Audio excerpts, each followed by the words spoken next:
உத்திரமேரூர் அருகே வயலூர் கிராமத்தில் 40 ஆண்டுகளுக்கு மேலாக செயல்பட்டு வந்த ஆரம்ப சுகாதார நிலையம் தற்போது மக்களுக்கு பயன்பாடற்ற நிலையில் பாழடைந்து சமூக விரோதிகளின் புகல் இடமாக காட்சியளிக்கிறது. காஞ்சிபுரம் மாவட்டம் உத்திரமேரூர் ஒன்றியம் காரணை ஊராட்சிக்குட்பட்ட வயலூர் கிராமத்தை சுற்றிலும் 20க்கும் மேற்பட்ட கிராமங்கள் உள்ளன. பல்வேறு கிராமங்களை உள்ளடக்கிய மக்கள் மருத்துவ சிகிச்சைகள் மேற்கொள்வதற்கு வயலூர் கிராமத்தில் 40 ஆண்டுகளாக செயல்பட்டு வந்த அரசு ஆரம்ப சுகாதார நிலையத்தை பயன்படுத்தி வந்தனர்.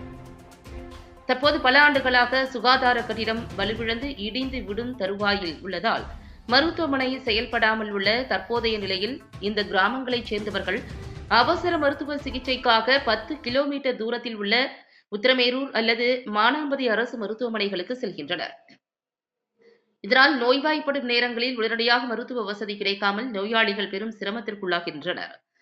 பல்வேறு கிராமங்களைச் சேர்ந்த மக்கள் வசித்து வரும் வசிப்பிடத்திற்கு அருகே மருத்துவமனை இல்லாததால் விபத்து உள்ளிட்ட ஆபத்தான நேரங்களில் நோயாளிகள் அவதிப்படுகின்றனர். குறிப்பாக கர்ப்பிணிகள் பிரசவ காலத்தில் உடனடி மருத்துவ சிகிச்சை கிடைக்காமல் உயிருக்கு போராடும் நிலை உள்ளது. உத்திரமேரூர் வட்டம் காரணை ஊராட்சிக்குட்பட்ட கிராம மக்களுக்கு மத்தியில் உள்ள வயலூர் கிராமத்தை மையமாக கொண்டு அரசு ஆரம்ப சுகாதார நிலையம் 40 ஆண்டுகளாக செயல்பட்டு வந்த நிலையில் தற்போது ஆரம்ப சுகாதார நிலைய கட்டிடமானது பயன்பாடற்ற நிலையில் இடிந்து விழும் நிலையில் உள்ளது. எனவே சுகாதாரத்துறையினர் இப்பகுதியில் புதிய கட்டிடம் கட்டி ஆரம்ப சுகாதார நிலையத்தை மீண்டும் செயல்படுத்திட நடவடிக்கை எடுக்க வேண்டும் என கோரிக்கை எழுந்துள்ளது.